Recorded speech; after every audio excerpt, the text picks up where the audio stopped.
This year's Ikpo in Isofia at the Isiobi Anambruzodi in Awaneze Kindred Isiako village of Isofia town. The arrival of leaders of Isiako village, present and past leaders and members. When the people have fully arrived, the journey into the farm. Still inside the Isiobi, the harvesting of 4 yam tubers.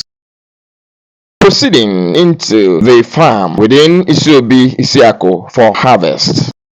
It is customarily for yam tubers to represent the market days in Igbo ancient calendar, which include Afo, Nkwo, Eke, Oye market days. The harvest is the stage 1. The next is the bringing to Isiobi the harvested tubers and official breaking of kola nuts. This exercise is simply to appreciate the sovereign God for harvest. Afterwards, a Christian Thanksgiving Mass was also held, still to express thanks to God for the successful harvest. These mark the second stage of the Ikpo.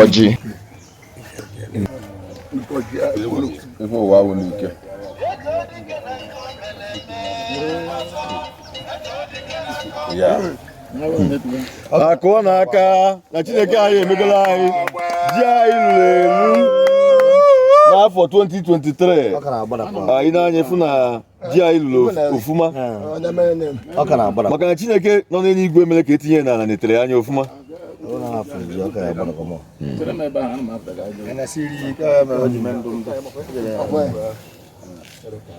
Egwupụtago nke izi ewe na-achọ ka a ga-akwazie na nke abụọ maka agbago m ụnụ na ọjị na-anọ ka a ga-egwupụta taa.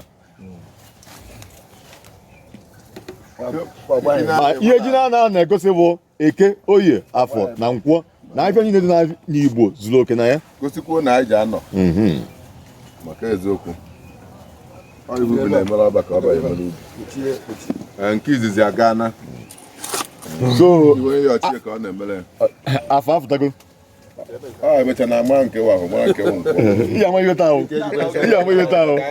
lewa ahụ iwe niile ahụ ibe omume maka ejebe ọkọ na akwa nke bụ ụzọ mana ihu ọka nọ na ugbu a ihe anyị fụ na amalitego igwe ya wụ ji anyị na-ayọkwa Chineke anyị ka o mekwa ka ji anyị luola anyị ofụma dịka otu nke izi si wee dị nke anyị nwere ike ịkakwa nke izi.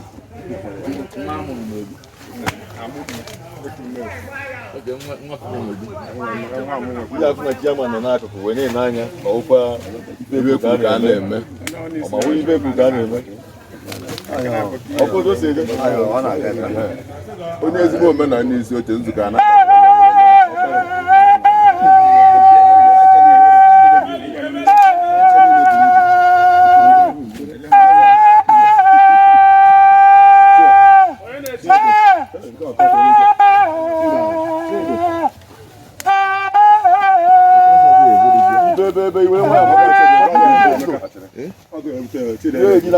n'isi akụ isi ọhịa na-agatara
television GTV all the emeritus chairman, most of them never chairman on the line of the and things in opposition.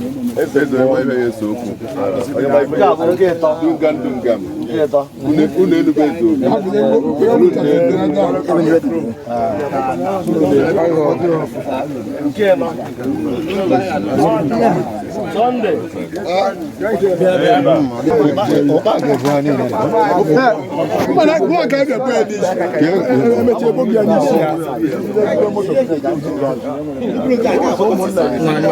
Ikpo ji isi akụ na-eme. Ị na-anya ifu na Chineke nọnyere anyị ji anyị lụrụ ofuma maka na Chineke sụsụ ka etinye na bịa na-edokwa ya anya wee na-enekwa ya wee lụkwazie taa na-egwupụta ya ọ bụ na ji anyị lụrụ ofuma.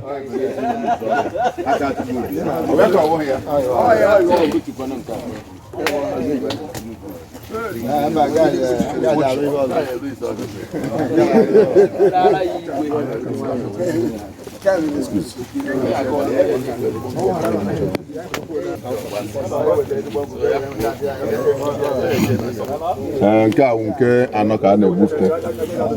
Yeah, the last but not the least. Yes. Ihe ọ na-enwe mbido na-enwe njedebe. Today being the 11th of August, 10th of August 2023. Yes. Ihe niile a na-eme n'oge ọchịchị nke pharmacist Anthony Ugochukwu Emeninge. Adagona. Maka na akpa okwu ihe ọma oge ndị okorobịa ekwutewe okwu ihe ọma ọmara na-eje ekwu okwu ihe ọjọọ ọjọtawa ọnụ n'oge nke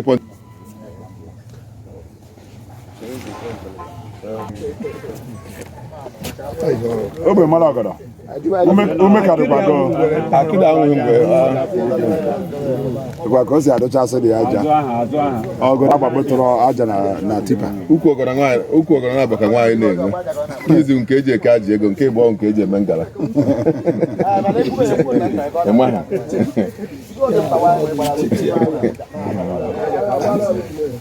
ego ya na nwaanyị ọgọdọ ọhụụ ọ bụ na ọgbọ ọtọ ha ofu ukwu egosigo na ọgọdọ ọhụụ ka ọ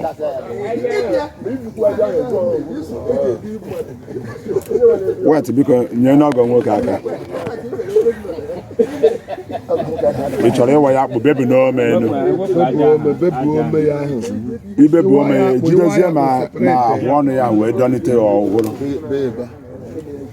ịwa na-akpụ bee di ya awa na-akpụ mgbe ji afọ na Pụrụ ịkara ịhapụ ya wuti nwa obere ome ama ka alụsị epempe aka na-abọ ka eji ebu ya mba jika na agba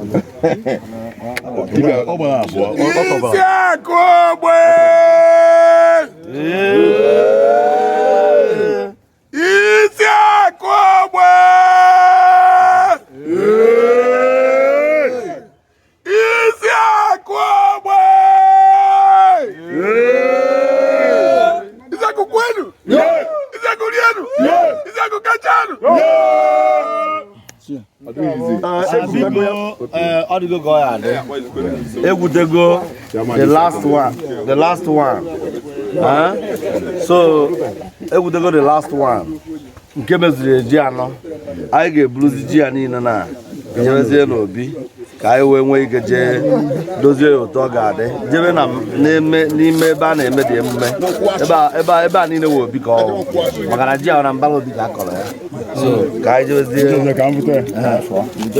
chikọnyere ụkpọ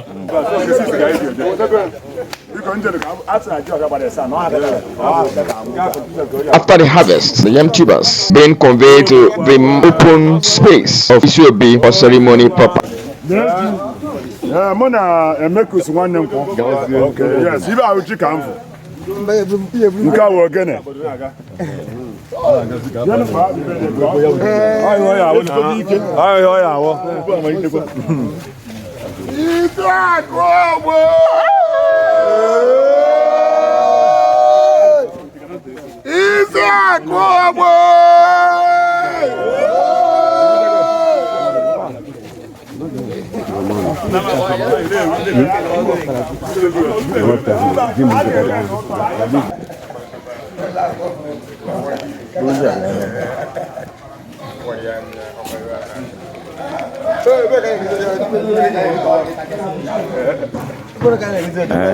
obi dị na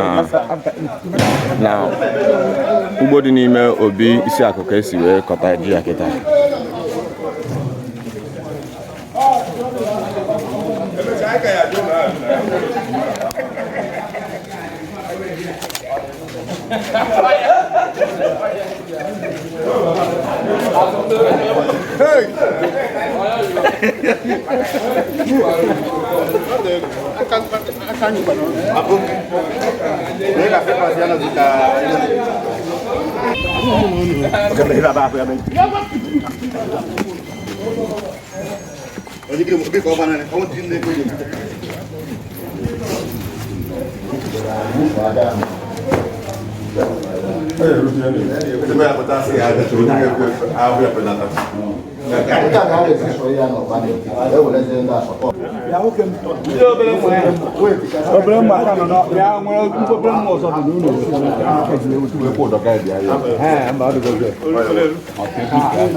Isaac, chairman Isaac, so I have never thought about it. So why is I never see? Because you know, I'm a geographer for na akachukulia. And you know, if you drink car, you can never.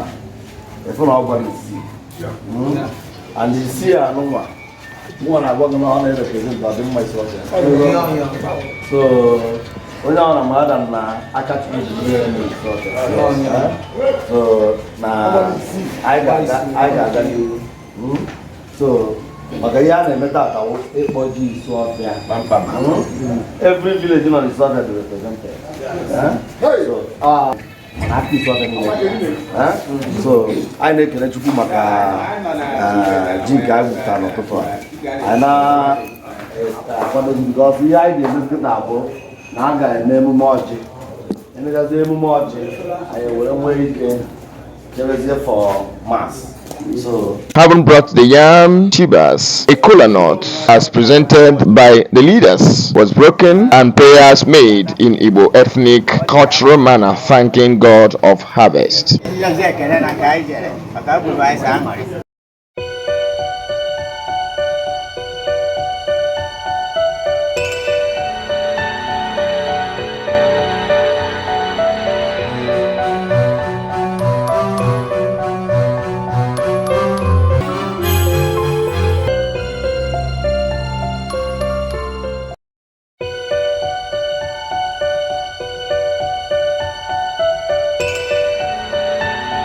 Bên này nè mà có cao thì sẽ nè mẹ ê của mẹ ở bên đây này nó này rồi rồi đó bà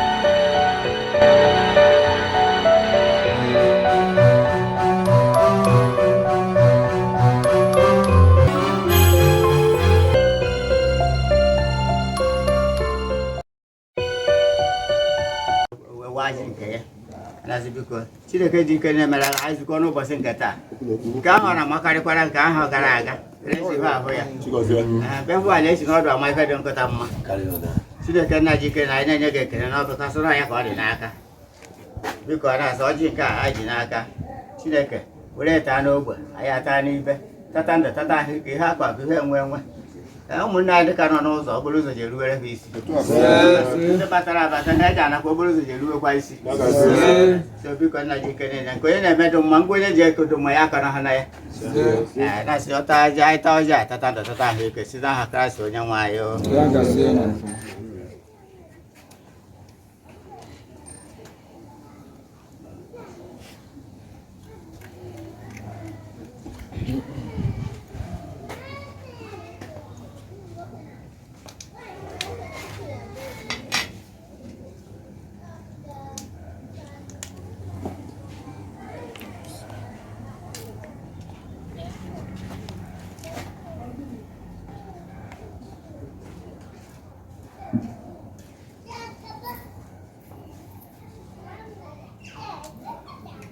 Because I just want to buy this,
onye nwe anyị nọnyere ụlọ welite n'obi unu elu ka anyị nye n'ụdị nwanne Chukwu anyị ekene.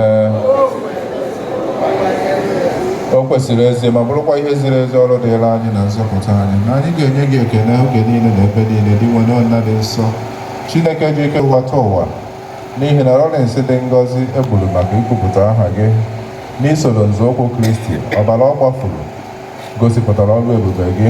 Otu a ka isi eme ka ike gị pụta ìhè n'inyogasị mmadụ adịmike ịgbara gị akaebe site na Kristi dị nwanne anyị. N'ihi nke a, anyị bụ ndị nọ n'ụwa na ike niile nke eluigwe na-eto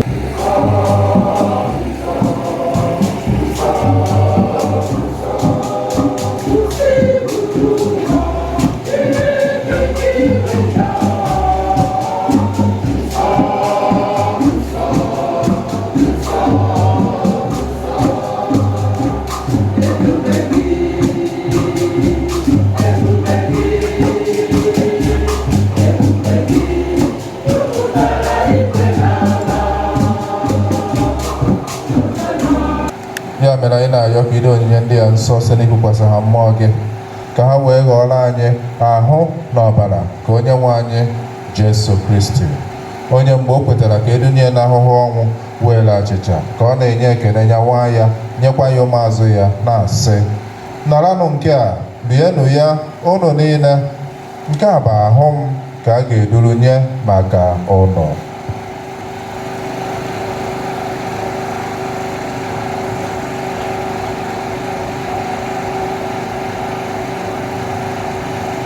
Otu ahụkwa ka o si mee mgbe e richara nri anyasị, na-emenụ nke a na ncheta nke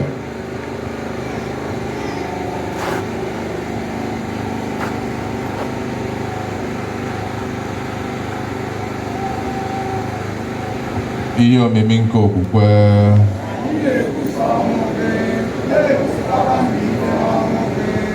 ahụla were ebere gbabata ha na ndị ọzọ na-enwere anwụ ndị apọstọl dị ngọzi na ndị nsọ gị niile ndị mere uche gị kemgbe ụwa taa ụwa keta ekpe ndụ ebighị ebi ka anyị sirikwa ha na-eto gị site na ya bụ Kristi na n'isonye ya nakwa n'ime ya na n'ịdịkọ n'otu nke mmụọ nsọ ka nsọpụ na oto niile si adịrị gị Chukwu nna ji ike niile site n'ụwa taa ụwa niile.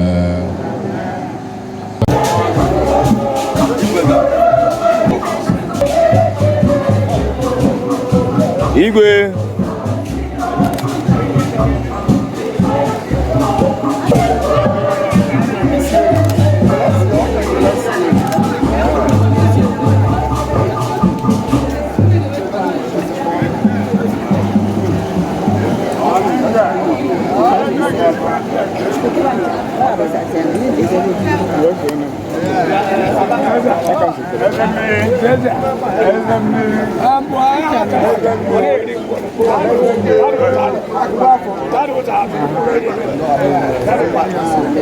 The third and the apex of the exercise, which is when they harvested tubers of yam down through a ceremonial joyous procession, are taken to the Afo Market Square for official displays. This display involves bringing all the 4 tubers one after the other to the bare ground in the market square in the presence of the Isofe people, market people, and making declarations that the harvest time is here and that yam tubers are now mature and due for harvest as well as okay for sales and consumption respectively.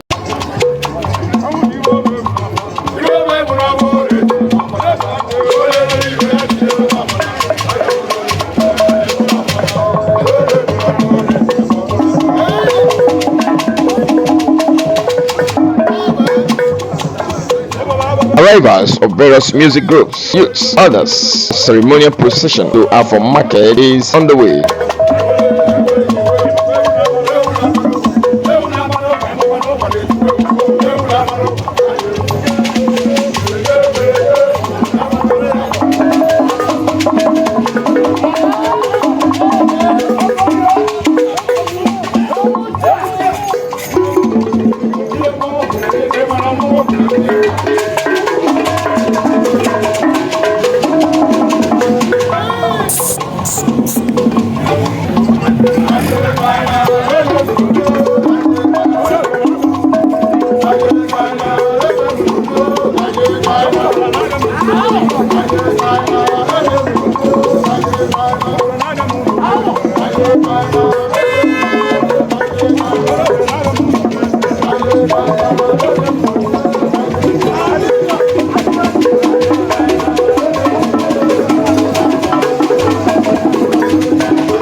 Arrivals of the Isiako village union leaders led by Mr. Gochukwu Anthony Meninye.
Isofia kwenu.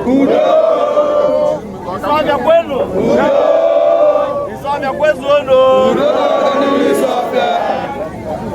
Ambiko ama ihe ji wee gbakọrọ tata. Omena ahụ ihe gbasara ịkpọji Isofia ọya ka anyị ji wee bịa. Anyị abịakwana n'afịa be anyị dịka esi eme every year ka akpọọ ji n'afịa dịka esi eme na mbụ. Akpọchazie ji, Igwe elie ji, Igwe licha ji, Isofia elie ji. Onye ọ na nweziri ji ma ihe o eji wee mee otu esi eme. So dịka anyị si jego na n'obu bupụta ji a n'ụtụtụ a, anyị abịago ka eme ihe dị na ya dịka esi eme. So ekelekwe m ụnụ. So ọ ga-abụzi ohere onye na-agbara anyị ji mekwa ya ka o si eme ya.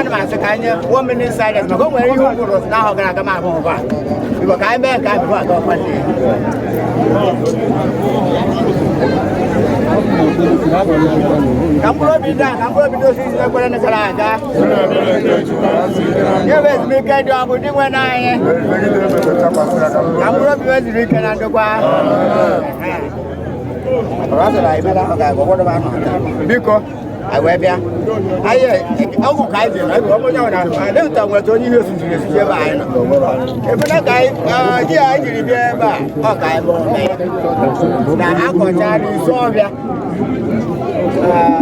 awa na eze were from isi akocha mu na aye bure futa na ba be fu o me ye bi ko ti gba ji na anya ba so bi ko e ka ji na se aja ga ba ni he ma ga mo ta o do ra ye bi ko ana ma se umwezo anakwa ebe a onwe ndị ụmụeza anakwa ya ga-agba afa ọsa na ọnọkwa ya isi akụ ọnọkwa ya ezi ọka ọnọkwa ya ogboko ọnọkwa ya ọkwa akụrụ nọ ya ọdụrụ ka na-eme ọdụ ka na nwaanyị azụ biko izigara ihu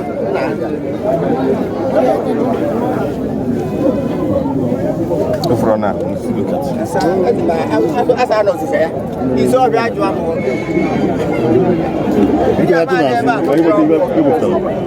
Na ka na wo fie na bi nu. Aju amu. na kwonu na azụ na ke ndị nakwa na azụ ya. Ata wo fie na bi nu. Onye Isofia dị eja, o nwere bo je me. O nwere eja afia, o nwere bo je me. Obo onye bịara be ya.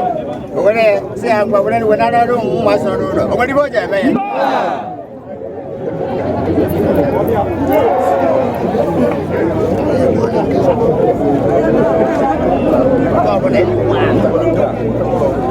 ụzọ ji na-anọ ka ị ga-akpọ ebe a akpọgo nke mbụ ọfọ atọ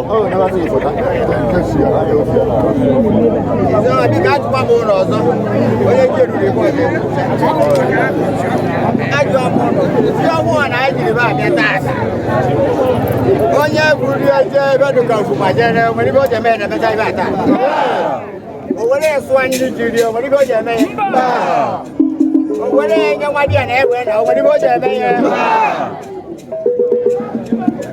ya ga ọwọ ịbụọ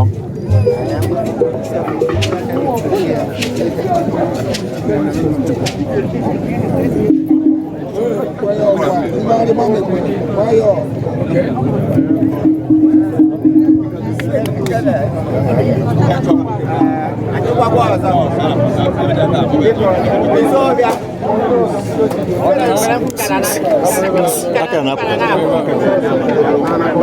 onye emecha ya tata echi ma uru mgbede emecha ibe a were ji a si ya si nwa ya siere ihe mmiri ọkụ omere ihe o ji eme ama ma o mee ụbọchị eko mee ihe o ji eme ụbọchị o riekwere omere ihe o ji eme ụbọchị ahụ o ji eme ihe ụbọchị nkwọ o ji eme rụrụ na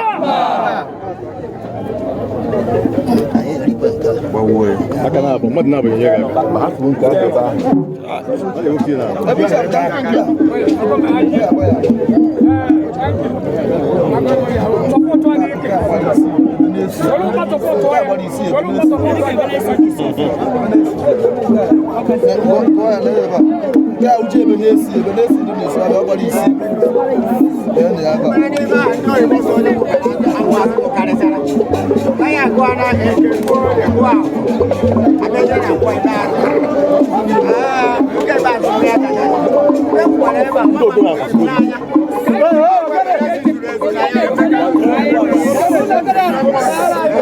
agwa bedezi zuru ezu na ya nke ahụrụ ma ebute abọsị nkwọ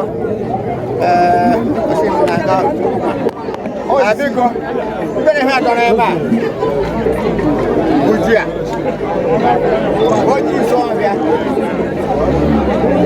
sụrụ ya asị tọọ ya ahụ mbọsị eke ojeme ihe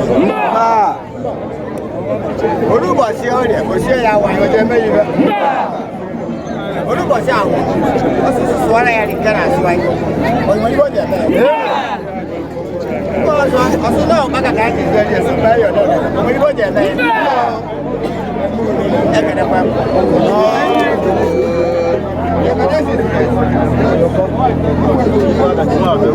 Where this man? Where this man? Yes, yes. Okay, ready? maybe na rush maybe na happen n'ime ebe a Ị ga nọkọ wee dị ya amụta na chere o ya amụta nna o nwere mmiri kelite ya amụta ebe a na-eme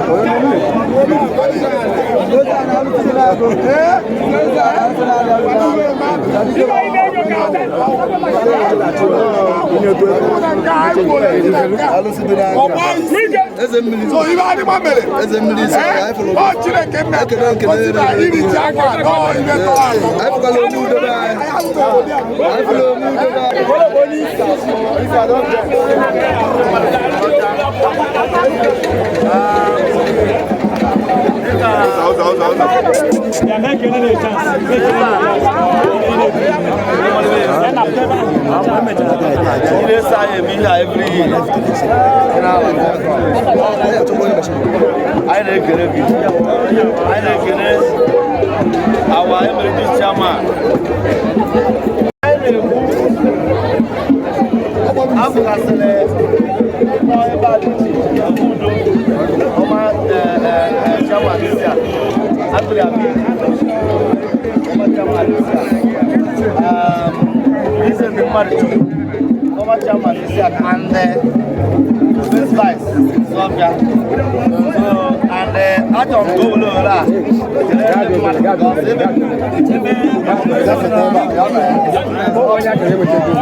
mana akụm ebe a n'afọ ise ọbịa wee na-anabata isi agụ n'afọ ise ọbịa dịka njem a jụrụ maka na ekwesịghị ịkwadobe ihe akwado mana a na-ara agbara n'afọ ise ọbịa dịka nọmba 2 aga m ekwusi ọnụ isi ọbịa IPA na nwata isi agụ mmemme ọkwa ekwu na irite isi ọbịa ga-eteki 3 days isi agụmọdụ igwe awadụ isi ọbịa ndị eji onwe ya ọkọ ọgwụ ya kedu ihe unu na-eme taa isi agụ nnọọ isi agụ nnọọ isi agụ nnọọ biko asị ya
As was witnessed by Agwata News Multimedia. The next will be to return our tubers of yam that has been presented in the market square back to the Isiobi. The tubers of yam.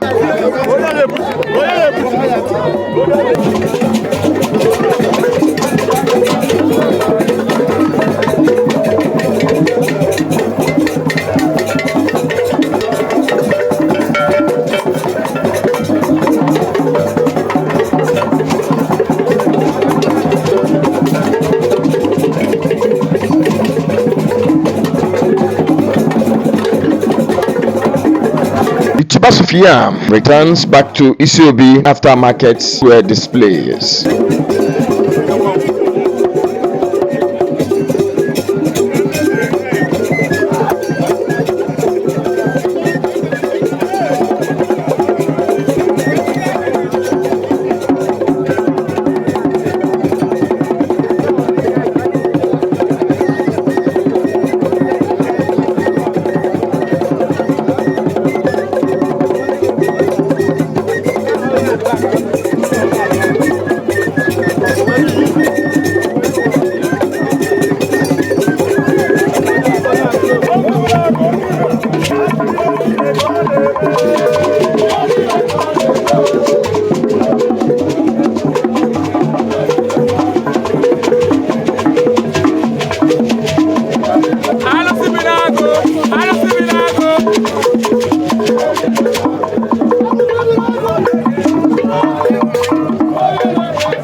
Mare. Ne wasa.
A high-power delegation led by the chairman of the Isiaku Village Union visits the palace of His Royal Highness Igwe Lieutenant Colonel CAO Malo, retired, the traditional ruler of Isofia community, to present the newly harvested tubers of yam to the monarch and to intimate him that Ikpo has been done. This exercise of Ikpo Isofia is led by the Isiaku village. The event, which is held at the Isiobi Anambruzodi in Awaneze Kindre, an annual cultural practice of harvesting yam tubers from the Isiobi Anambruzodi in Awaneze Kindre, Isiaku farm, display at the market square in Afuzo Market to officially herald the harvest of yam in the community. During this exercise, the harvested and displayed yam tubers are taken to the palace of the traditional ruler of Isofia town again to inform him that they have performed successfully the cultural Ikpo for the year 2023. The traditional ruler receives the delegation, praise and appreciates the God of all creation that the community can now enjoy as harvest is here. This exercise in Isofia is performed by the Isiaku village, heavily led by the leader of Isiaku village union at the Isiobi Anambruzodi of the Awaneze Kindred.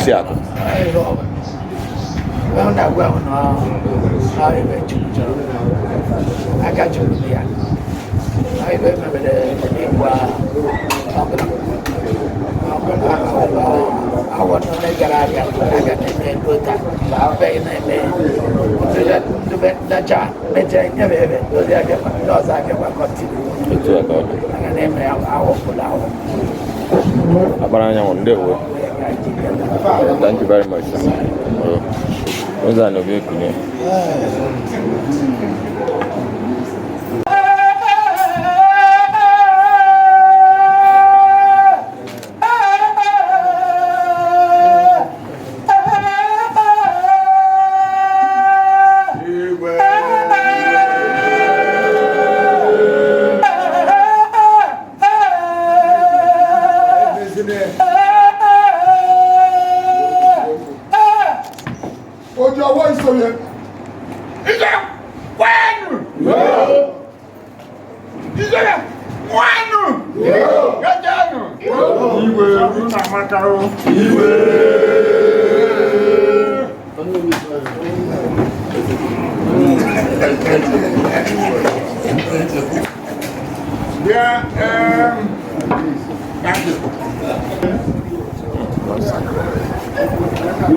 Igwe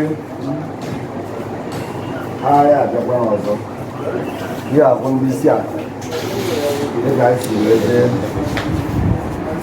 kpọọ ji taa wee bọcha ji asị ka anyị bịakwa na ya wụ emume ịkpọ ji na emego ya na-abịa so ana ọ dịkwa n'ọfụma ọgwanụ ya wụ ihe ka anyị ji bịa wezie ji ndị ahụ kwa na ewu ka onye gere ebe ọ dị. Yes.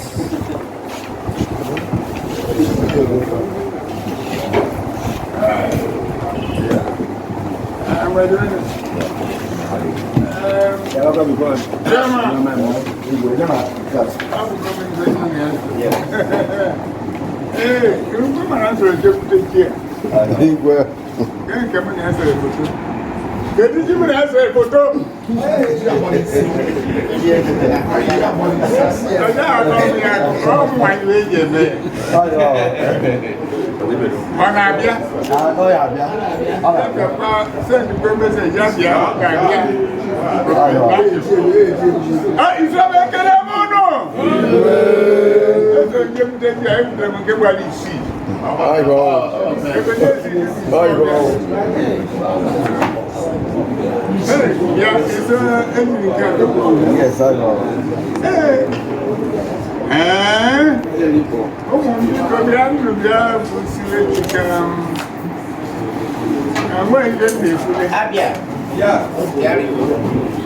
So don't worry. You don't worry.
biko unu na-eme anya n'aka ọ na-afụ na igwe obi dị ọcha igwe na-eje ụka igwe chọrọ ụdị isi ọbịa ịchọ ka ịkọ ya n'azụ nweta nsogbu kọrọ na nsogbu adị masị na-eje eje o nwere ibe ofu ọ na-anya m alụ ọsụ na isi ọbịa niile nwere biko unu bụ ibe dị ebele tụọ n'ihe igwe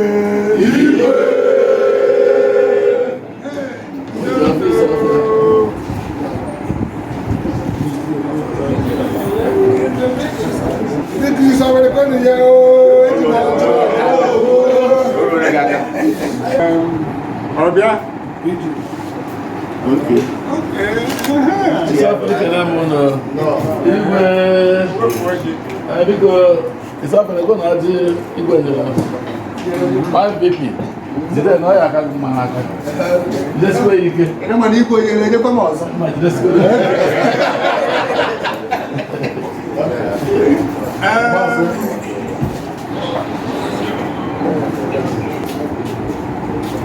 na-adị weta n'isi ọbịa ogbuebi ọbara nwa igwe ga-adịkwa ndị isi ọbịa unu ga-adị ihe dịbụ na ya na mbụ na ndị nze niile tụrụ na ndị ehihie na bịa nwere ọjị igwe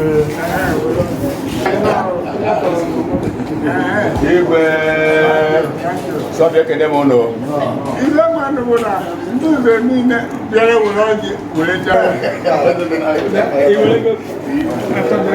eze nwa ụzọ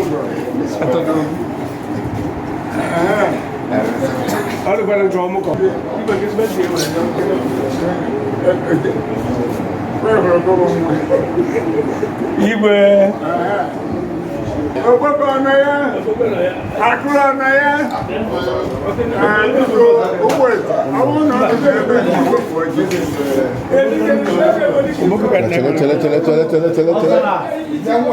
Ọ dara.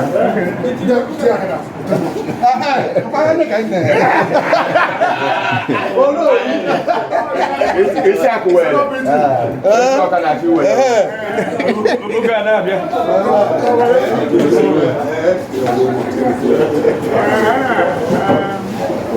Akụrụ webe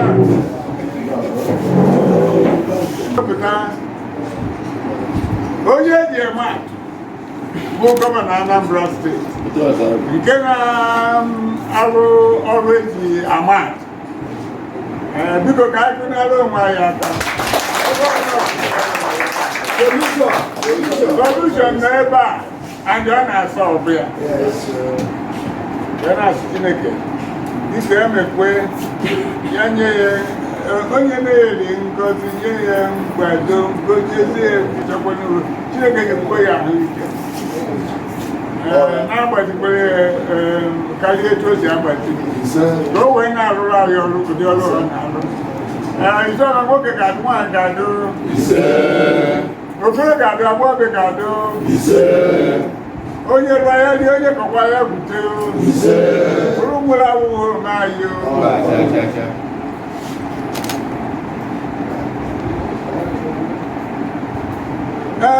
ibe anyị na-eme ebe a bụ omenahụ nke pụrụ iche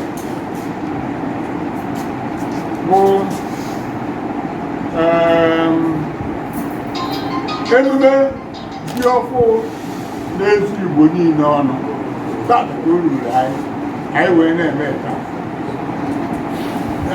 adị nke a bụ mbido ya ndị ọdụ ụlụm isi a jere kpọọ ji etu omenala si wee dị wee bịakọrọ igwe na ọ mefuchekwere n'ebe emere ife na wee bụ na ji akana nkọwa ya bụ na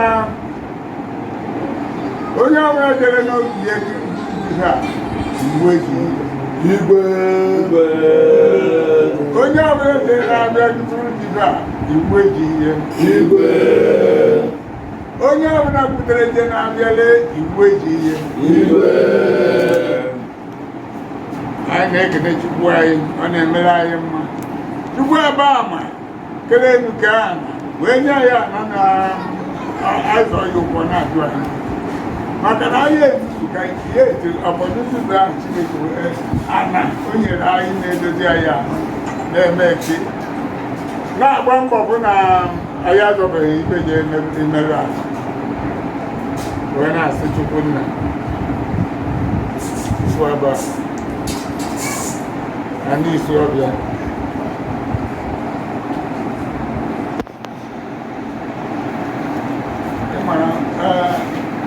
nwa ọrụ asụkwara nso nwere ike mgbe ama mmụọ igwe kwadowe ihe na-akwụ unu bụ na etu o si wee daa anyị n'obi tata nnukwu obodo na-eme nnukwu ibe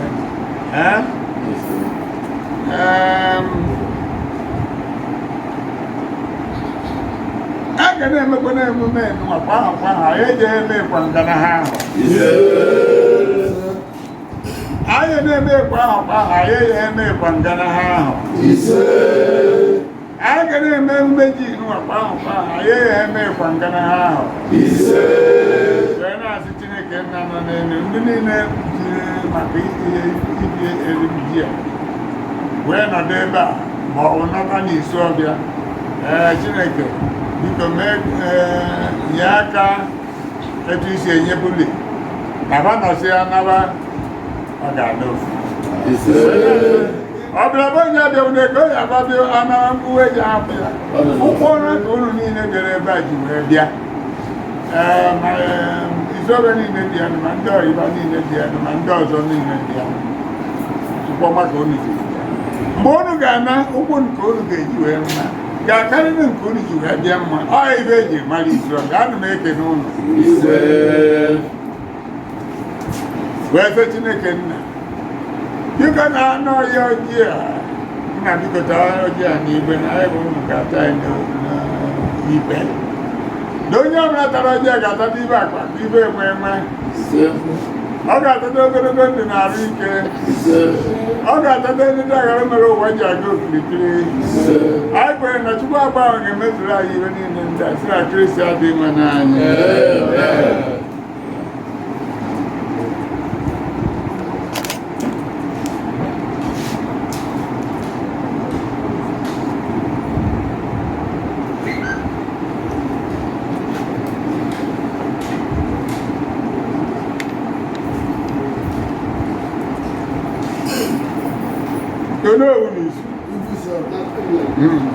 ihe anyị mmadụ bidoro n'ụtụtụ wee mere arịtue nne m awari m eke n'ọjọọ wee oye n'ọjọọ wee akwa n'ọjọọ wee nkwọ n'ọjọọ andụba ncha kwudo na ibe anyị na-eme bụ omenala ọdụ biko kwenye nnube ise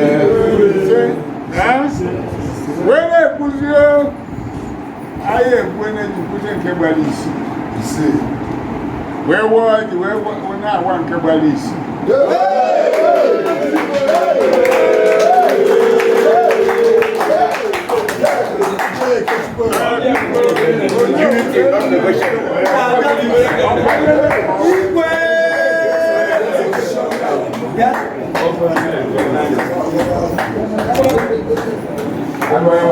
Unity, not negotiable. Well, I need to look at the back now. We put that. Although we need accord. And then I know what I Emily Roger. Didn't come to that. Mammy came out. I'll be there, my baby. I was not bad.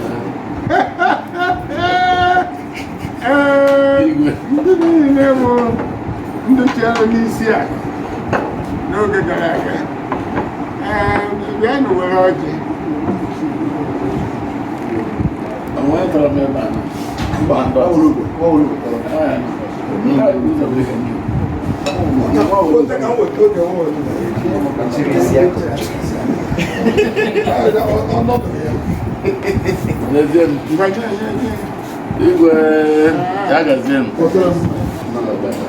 The chairman of Isako village, Mr. Anthony Ogochukwu Meninge, has expressed gratitude to God for this year's bountiful harvest. He reassured that the yam contest, which is the first of its kind geared towards encouraging agricultural practices, will be a continuous exercise in the coming years.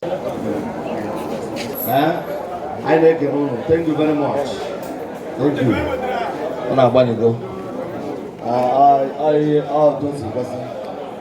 So, yes, I am. Igbo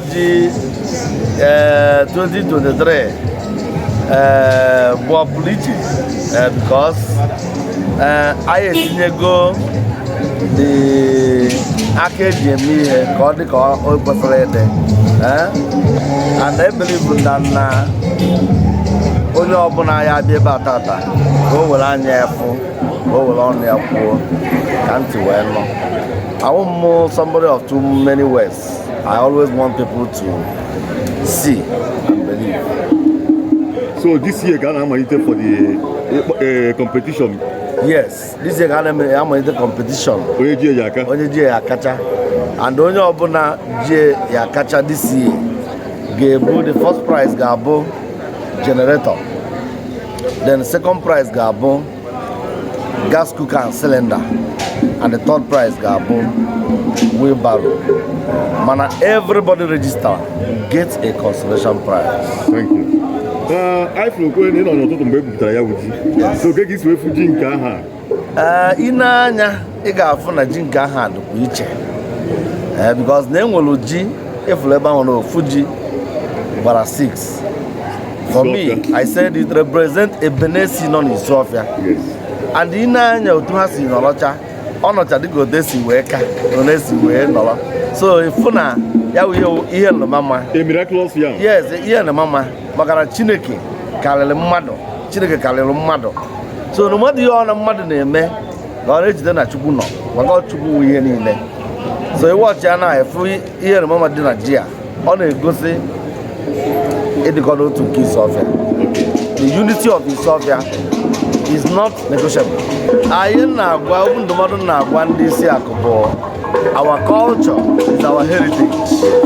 O si n'aka fere aka wee ruo anyị aka and I ga-continue with it because it's a culture. Culture bụ ihe ejiri mara ndị mmadụ. Anyị agaghị etufu ihe eji wee mara anyị. Anyị get me. So ọ ihe anyị ga-continue na-eme. Anyị mechakwa ụmụ anyị mụtara emewekwa. Ha mechakwa ụmụ ha ga-amụta emewekwa. Just like it continue. So that is it.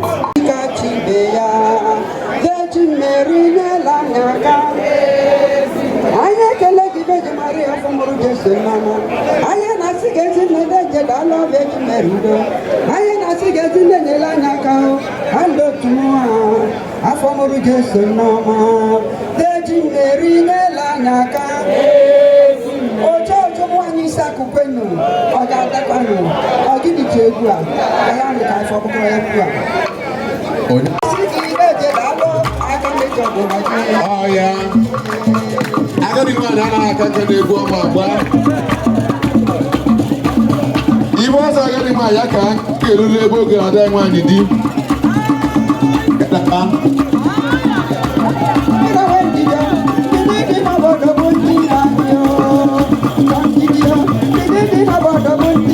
Yadawa.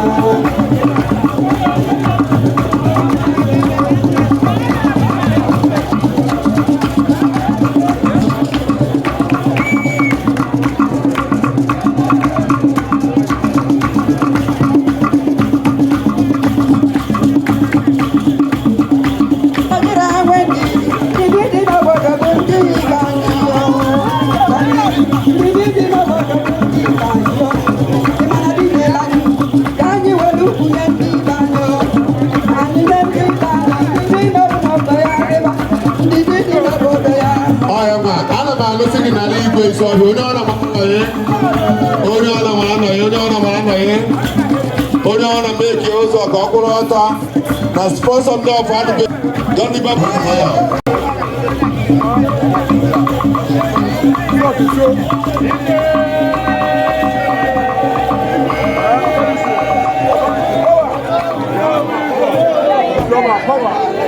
Distinguished ladies and gentlemen, permit me to announce the arrival of His Royal Highness Igbo CAO Mohalo, the Sutu, the Otaha, the of the Soviet Asian Kingdom.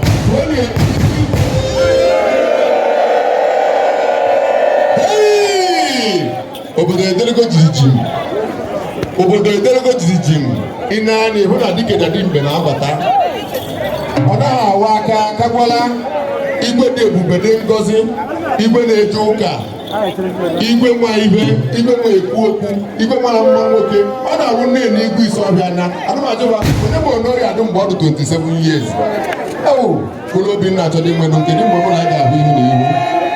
Igwe dị na mgbọkịtị na mkpọ ọnụ iyi ngalaba orimiri.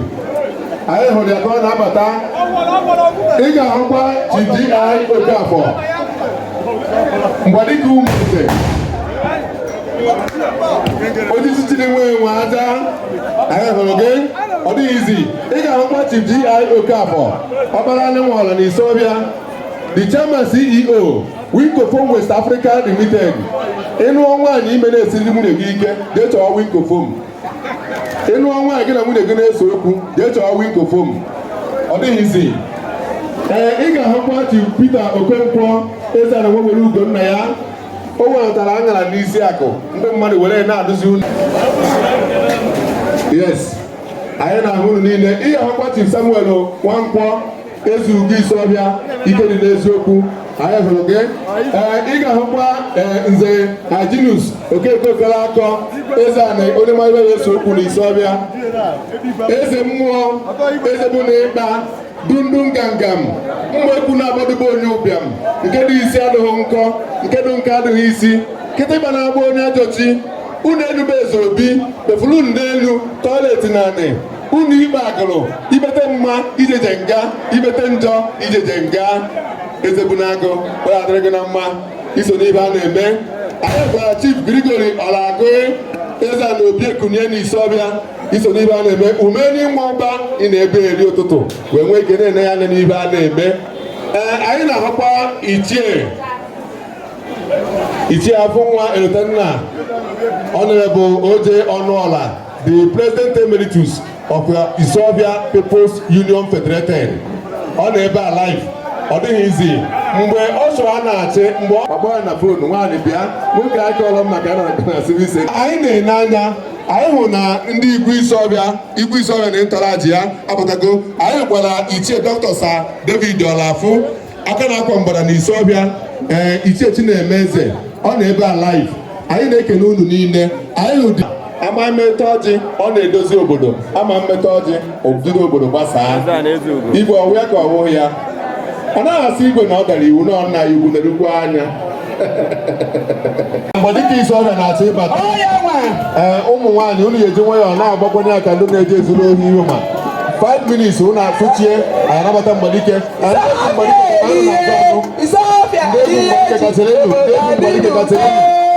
agaghị aga azụ ndị egwu mgbadike kachara enu biko na ụlụ ga-ahụ ụlọ aga azụ ndị egwu mgbadike kachara enu ndị egwu mgbadike kachara enu ndị egwu mgbadike kachara enu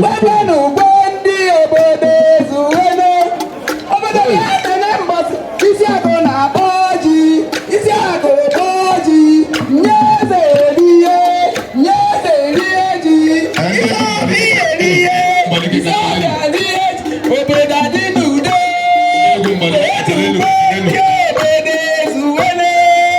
ndị egwu mgbadike kachara enu biko mgbadike biko ma anya ka egwu ibe na-eme n'ọgbọ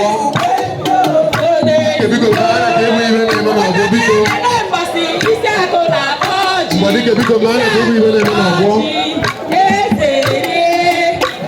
biko unu bụ egwu na-akọ ọtụ ọ na-egwu na-esi ya biko ọ na-akọ ọtụ biko yes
Thank you. Let's go.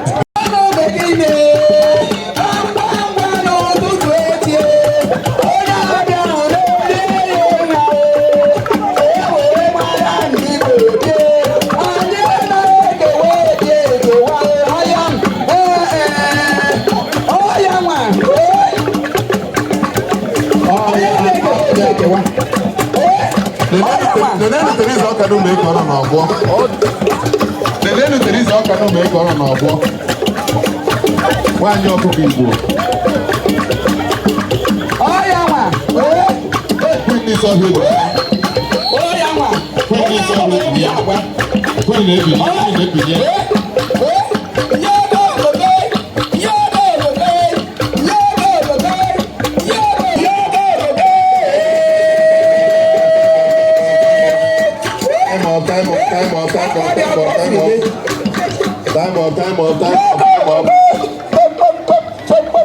ọ dịghị izi jee na afa mmanya ụnụ na-aṅụ anyị na-achọ nabatazi mgbadike etiri n'ụkọ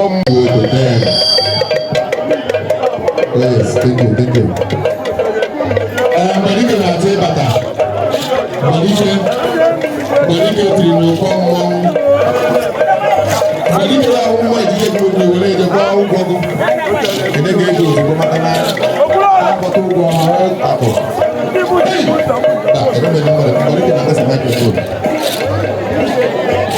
onye m Igbo jee ma olu olu ka Igbo na-asụ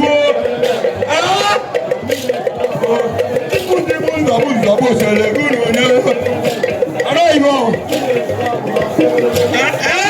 osere gụrụ onye ndị ọgba asatọ elu ndị ọgba asatọ elu ndị ọgba asatọ elu ndị ọgba asatọ elu isi mmanwụ na-atụ ọrụ egwu anyị na ya bụ ọgbọ mana iwe oge mechi buru gbaba ọsọ ka a na-agba otu gburugburu atimoselegunu isi ekwu na-agba n'ọsọ mmanwụ ka anyị na-eme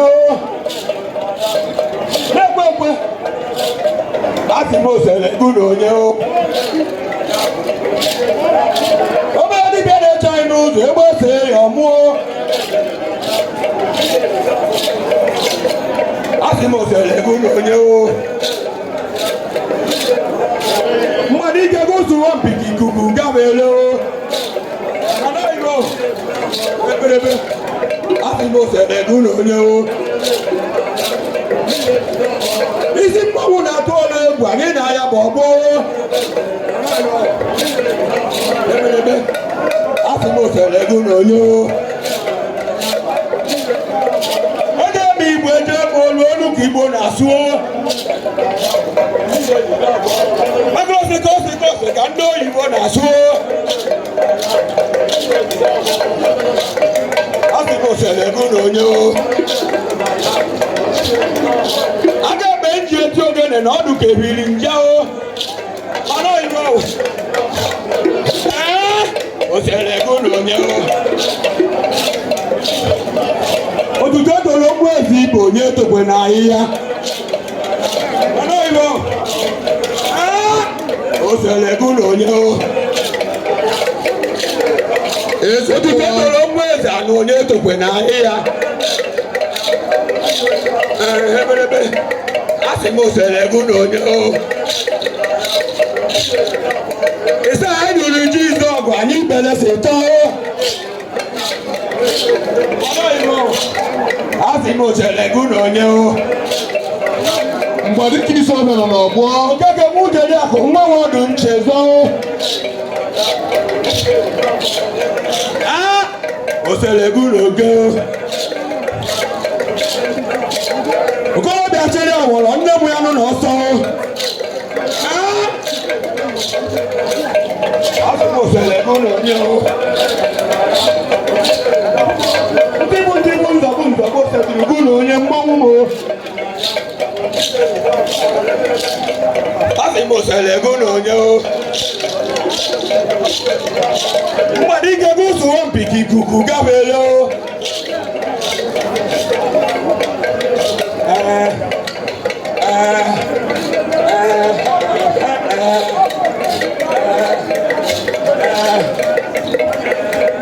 ọmụ m aja mmadụ gbadike aja ọmụ m aja mmadụ gbadike aja ọmụ m aja mmadụ gbadike aja mmụọ ọmụ m aja mmadụ gbadike aja mmụọ onowu isi ọhịa gbadike aja ọnụ iyi ngalaba orimiri aja mmadụ gbadike aja mkpọkịtị na mgbọ aja mmadụ gbadike aja mmụọ ọya aja mmadụ gbadike aja ọya ọbịa dị sekọnd onwe ya gbadike aja mmụọ mmanwụ ma aja mmadụ gbadike aja mmụọ ụkwara na-akwa ikpe ịkwa gbadike aja mmadụ kwa aja mmụọ aja mmadụ kwa aja mmụọ aja mmadụ kwa aja mmụọ aja mmadụ kwa aja mmụọ n'ikpe mgbadike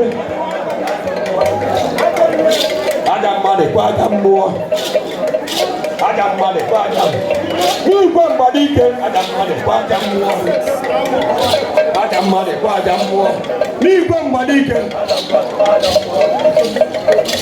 aja mmadụ kwa aja anụ nganga buo anyị sokwa enyi na-azụ anụ nga mgbadike buola anyị ụzọ ogene anyị sokwa enyi na-azụ ijewe ejebe buola anyị ụzọ ogene ewuo anyị sokwa enyi na-azụ mgbadike buola anyị ụzọ ogene ewuo anyị sokwa enyi na-azụ ịnawa anawa buola anyị ụzọ ogene ewuo anyị sokwa enyi na-azụ mgbadike buola anyị ụzọ ogene ewuo anyị sokwa enyi na-azụ ịnawa anawa mgbadike buola anyị ụzọ ogene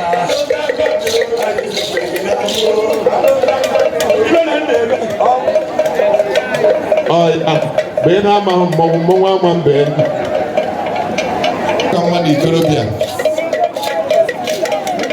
nwere ike atụza ndị na-eti elu Oya ko gị na-eme mmadụ eze nwa mmadụ ọ na-ebu Vitalis okele akọ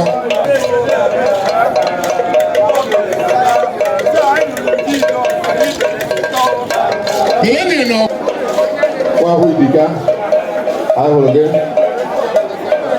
kwa hụ dịka ka ịmata from microphone nna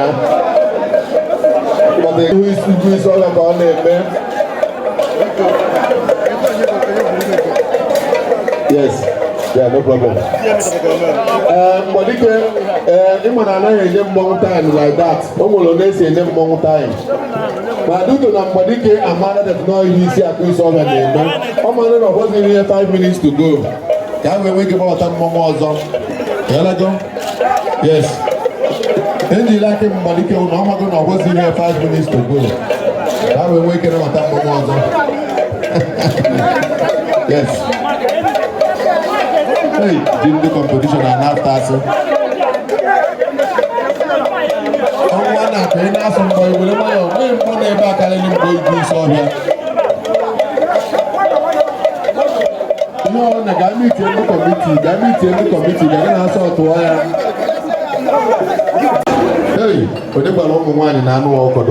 In the Igbo ancient cultural heritage, yam tuber is considered as the principal crop. Thus, it is often celebrated at its harvest time to collectively mark the harvest time period of abundance, as well to show some appreciation to the god of harvest with some cultural activities. This ceremony differs from one community to another. This year's ceremony in Isofia had a church mass celebration held by the SS Peter and Paul Catholic Church in Sofia to thank God for the farming season and the bountiful harvest. Dignitaries in attendance ranks from the traditional ruler of Sofia, who also hails from Isiako village, Chief Ndebisi Osele, the traditional prime minister of Isofia community, Vincent Mado Chukwu, the first vice president, Isofia People's Assembly, IPA, and some members of the executives of the IPA, Chief G.I. Okafor, CEO, Wenko Foam Industries Limited, Honorable Vitalis Okolako, Chairman, All Progressives Grand Alliance, APGA, Agwata Chapter, past leaders of the Isiako village, among others, were present as the event was marked with various special cultural celebrations. Congratulations to the people of Isofia.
Isiako ji akpọ ji dịka omenala si wee dị na ebe na-esiri n'Isofia Isiako ndị ọdụ ọrụ ịkpọ ji ọkpọzie ji echi ewu igwe rie igwelite Isofia erie deno onye ọ na-ebute ezi ji na-apịa ọtụtụ ihe arụma mere taa ma ji egwuru gbara isii ma ọjị awala na nchịkọta kedu ife mmemme a na-akọwata gbaa isii ọjị igwe wara gbaa isii so ihe a na-achịkwala ya bụ Isofia ya adịrịrị n'udo anyị adịrịrị ebe na-esi onwe ndị ya ekewapụnụ ọ ihe a na-achịkwala ndewo ekpere na-ekpezile igwe na ebere na-ekpere igwe na ọ ya na ogologo ndụ na-arụ isi ike ọsọ ebe ọwụ ya nwa nọ ndụ wee nwee gọvanọ Chineke ya enye ya ndụ ọnọgidekwe gọvanọ achịchakwa 8 years wee dụrụkwa na-aga so ọ ya nọ ka nka letakwala ya afọ ọzọ afọ nwa Ọgọchukwu Ibeneme Isiaq village. Ebe a na-akpọ gị. Thank you.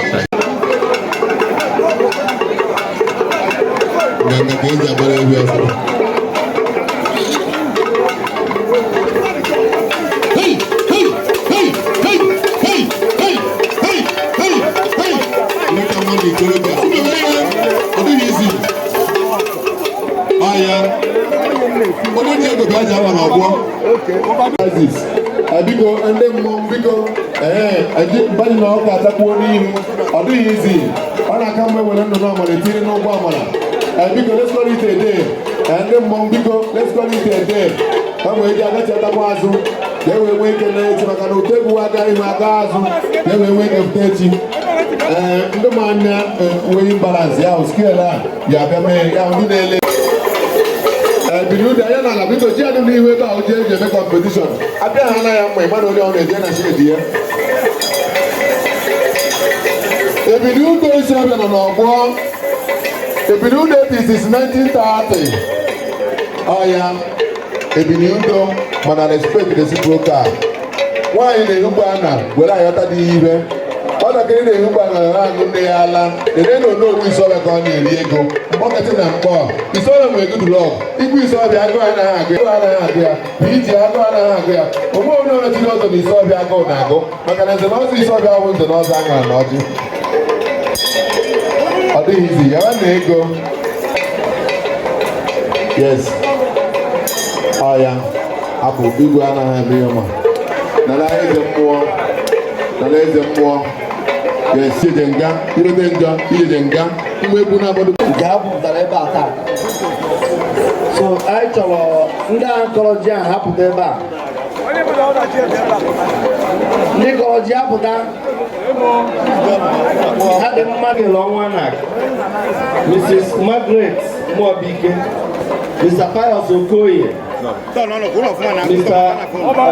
Ofochebe Chekwe and Mr. Paul and ndị nze na ọzọ my PG Anegenu Neze TV Isiọbịa Anegenu ụlọ biko dịka competition ịkọji a first time we go to na anyị kelere ndị niile regista anọ wee sị na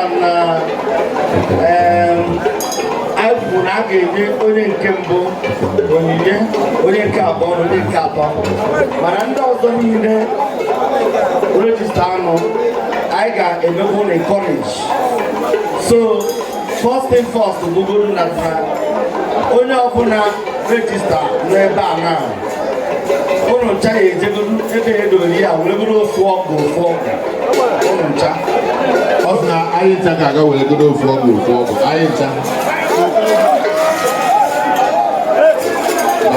bịa ndị mọkọtara elu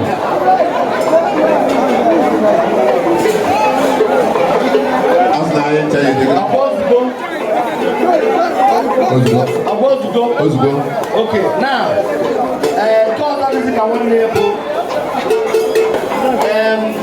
according to how to scale member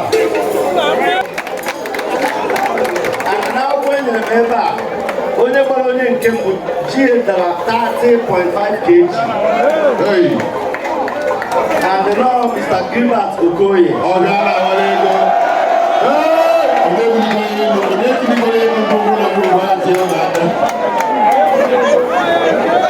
so people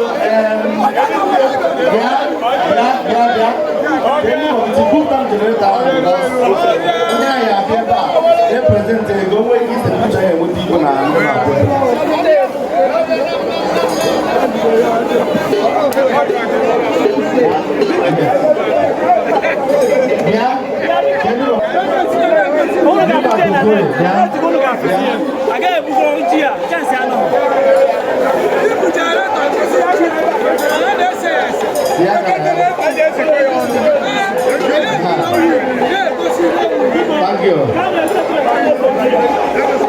3.5 kg. That is the Ifeanyi Emeninge. All the put gas cooker and cylinder. They get it hardly.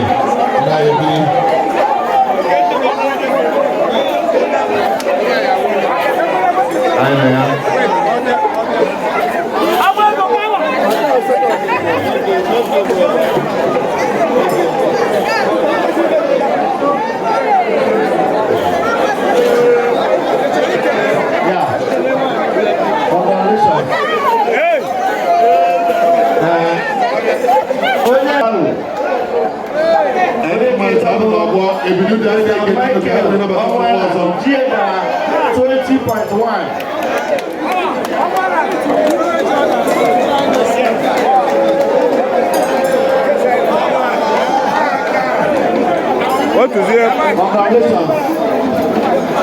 So because it will make courage. So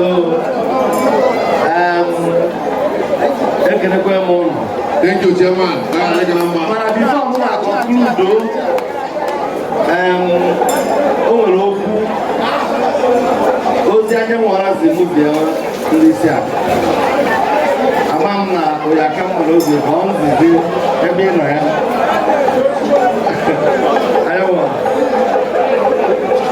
sorry, Mama, no.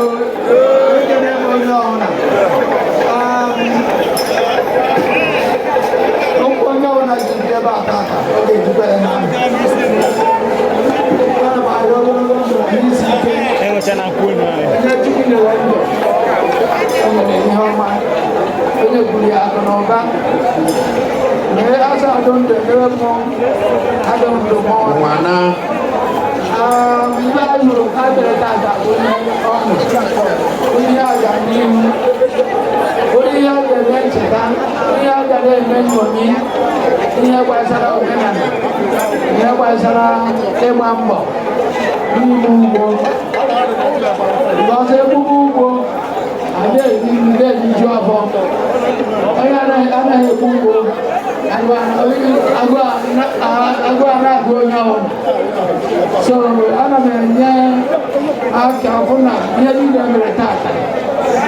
Chairman, you won't expect me ever. I don't know whether 60% of it. But I will make it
Kedu microphone ahụ eji ma ga-eweta ebe ahụ niile ka kedu microphone ahụ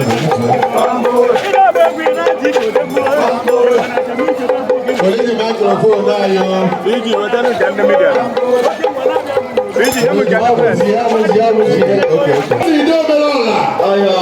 ezi idowe mgbeke ego ga-enwe na-ahụ ọnụ ezi idobere ọla ego ga-enwe na gram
ego ụmụ nwaanyị obi na-atọ isi akụ obi na-atọ nwaanyị ezi isi akụ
I'm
Ọdịna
Proceedings.